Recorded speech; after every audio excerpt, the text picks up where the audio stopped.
She was a sweet, soft-spoken young woman. Nobody would have expected her to do what she did. My name is Hai, and welcome back to True Crime US, lesser-known solved and unsolved cases in less than 10 minutes. Now, this case is a bizarre one, not the type I'd usually cover. Today, we're looking at the case of Yuka Takaoka and her victim, Phoenix Luna. She's considered to be a real-life yandere in Japan. I'll cover that definition in a moment. Alright, I hope you're ready. This is the case of Yuka Takaoka. Our short story starts in Tokyo, Japan. It was October 2018, and 21-year-old Yuka Takaoka resided in Shinjuku City. Shinjuku is a special district in Tokyo known for its buzzing clubs, karaoke rooms, and upscale restaurants, all of them shrouded by skyscrapers. Yuka was living an alternate life, or at least by Western standards. She dropped out of university at the age of 19 to become the manager of a hostess club in Shinjuku. Hostess clubs are popular in the nightlife industry of East Asian countries, typically hiring female employees to serve drinks and provide thoughtful conversation to male customers. Yuka was also a fan of anime, a style of Japanese animation typically aimed at both adults and children. She was so much of a fan that she would often post pictures of herself dressing up and cosplaying as some of her favorite characters on her Twitter and Instagram pages, still up to this date. She was a quiet, shy individual, the type of person who initially wouldn't say much but grew confidence the more she knew you. Generally laid back and sweet, not the type you'd expect any problems from. Back to anime, one of her favorite types of cosplays was of yandere characters, a specific type of personality. Yanderes are generally kind, nurturing, and lovable women, but ones that eventually turn violent and possessive over a love interest. In October of that year, while still working at a hostess bar, she met a 20-year-old man named Phoenix Luna. He was also a host at a nearby host bar called Fusion Nightclub. Host bars are the same as hostess bars, just hiring male employees for female customers. Phoenix Luna was in a league of his own, very popular amongst the hosts in Shinjuku and often in the bar's leaderboards. A lot of his female patrons returned for his bartending services. Now, just to point out, this is all safe for work. Host bars and hostess bars are strictly PG, at least officially. Other than having things in common, Yuka and Phoenix were in the same industry. They understood each other well from a professional point of view, and with their late work schedules matching, it meant that they had a lot of time out of working hours to connect as friends. Due to these reasons, over the following weeks and months, the two grew closer to each other and eventually started dating. The relationship wasn't all fine and dandy, though. Although their matching hours gave them more time to see each other, it also created some tension between the two, with Yuka and Phoenix both working in the same industry designed to generate money through flirting. It posed a risk for the Green Devil, jealousy, and oh boy, did that work for Yuka. Over the following months, she grew more and more possessive over him, often monitoring his whereabouts and even checking on his phone when he wasn't looking. She grew increasingly jealous of Phoenix, and eventually, she outright bought his services from the bar, paying over $9,000 a month just so he wouldn't see any other women. A little bit strange, don't you think?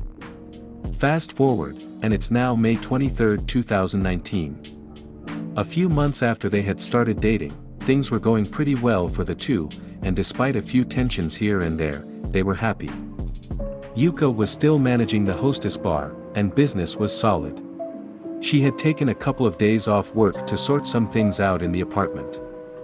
She had asked Phoenix to drop by her house to help with some DIY, which he agreed to do.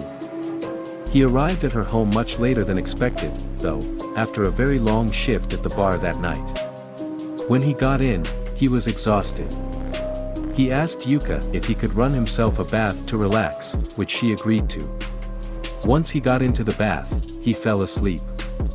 During that time, Yuka once again snooped through her boyfriend's phone and found a few photos of him with another woman. She didn't know who the woman was, and it couldn't be a client because she had bought him out. This discovery enraged Yuka. She had noticed that he had been distant from her for the past couple of days. She put that together with these photos and took it as evidence that he was cheating on her. So, how would you confront your partner if you were suspicious of a picture? You would discuss any problems in the relationship and ask if everything's okay. But not for Yuka. That's not how she rolled. After waking up in the bath, Phoenix put on some underwear and crept into the bedroom, trying not to wake up Yuka, who was supposedly already asleep, and he passed out pretty much immediately because he was already exhausted from all of his shifts the last few days. Some time had passed when all of a sudden, Phoenix felt an uncomfortable feeling coming from his stomach. He looked down, and that's when he saw a knife lodged into his abdomen. Waking up in surprise and terror, he looked back up to see Yuka arched over him. Running on pure adrenaline, he shoved her off the bed and ran out of the room. Yuka chased Phoenix, grabbing him as he left the front door. Even though she was taller, Phoenix was stronger and pushed her away as he reached the elevator. By now, Phoenix was losing a lot of blood. The elevator door was closing, and it was heading towards the ground floor. And as the elevator door opened up to the lobby, he lunged forward almost to safety and then lost consciousness. Yuka caught up with Phoenix, who lay collapsed on the floor of the hotel lobby, with blood pooling around his body. By now, passers-by had noticed the horrific scene unfolding, and they had immediately called the police. But Yuka wouldn't leave aside. She just sat there next to Phoenix's body, and people were too scared to get close to them in case she did something back. The following picture is what has made this case notorious. When the police got there, they found Yuka cursing next to Phoenix's body drenched in his blood, casually smoking a cigarette while on the phone to her friend. In the time it had taken the police to get there, she had also written a letter with his blood, repeatedly saying, "I love you," over and over again. The Tokyo Metropolitan Police apprehended Yuka immediately. They would find the letter that she wrote along with the knife she'd used to stab Phoenix in her apartment. When the officer asked her why she did it, she replied, "I was sad and seeking to die. I thought that if I kill him, I could be with him. I thought that expressions such as, 'I like you,' and 'I would like to be with you,' would become reality if we both died." Numerous witnesses watched as police escorted Yuka into the back of their vehicle, and when she got in there, she was smiling. As for the victim, Phoenix Luna, he was still alive but barely following the speed in which the police and paramedics had gotten to the apartments. He had not yet passed away from his injuries. He was transported to a local hospital where he remained in critical condition with only a 20% chance to survive. But on July 1st, 1 month after he was stabbed in the abdomen, to everyone's surprise, Phoenix Luna was alive and recovering. He tweeted friends and fans to say, "Sorry, I'm alive and back," before adding, "Since I was stabbed in the liver, I can't drink." Being a survivor of a horrific experience, Phoenix agreed to attend a local interview, and in that interview, he refused to show any hate towards Yuka. When asked, he said, "I do not hold a grudge." He even pleaded with the judge to reduce her sentence. On Thursday, December 5, 2019, the presiding judge sentenced Yuka to 3 years and 6 months for attempted murder. Phoenix Luna previously had made a court settlement for her to pay him 5 million yen, the equivalent of $47,000, as a means to reduce her time behind bars. At her hearing, the court judge declared, "If possible, I want people to be able to lead a normal life rather than paying for their sins." And the story doesn't end there. Following Yuka's attempted murder and imprisonment, she grew an entire online community of fans, most of which are invested in anime culture, that possess a deep admiration for her, hailing her as if she were a real-life Yandere. Her fans believe that she didn't need to be condemned for her actions, only rehabilitated. She even had a GoFundMe-style campaign raised for her.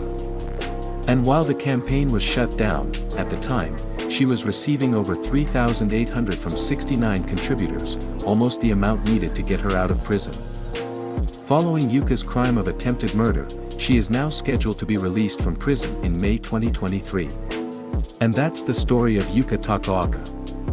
I feel really conflicted about this case. On one hand, I appreciate and admire Phoenix for not holding any grudges. But at the same time, attempted murder, 3.5 years, really, what do you think about Yuka's sentence? Do you think it was enough, or do you think she got the time she deserved, and what do you think about her fan base? Let me know in the comments below. And while you're there, let me know what you think about this case. Thank you so much for watching the whole video. If you had fun or learned anything, do me a favor, like, subscribe, comment, share.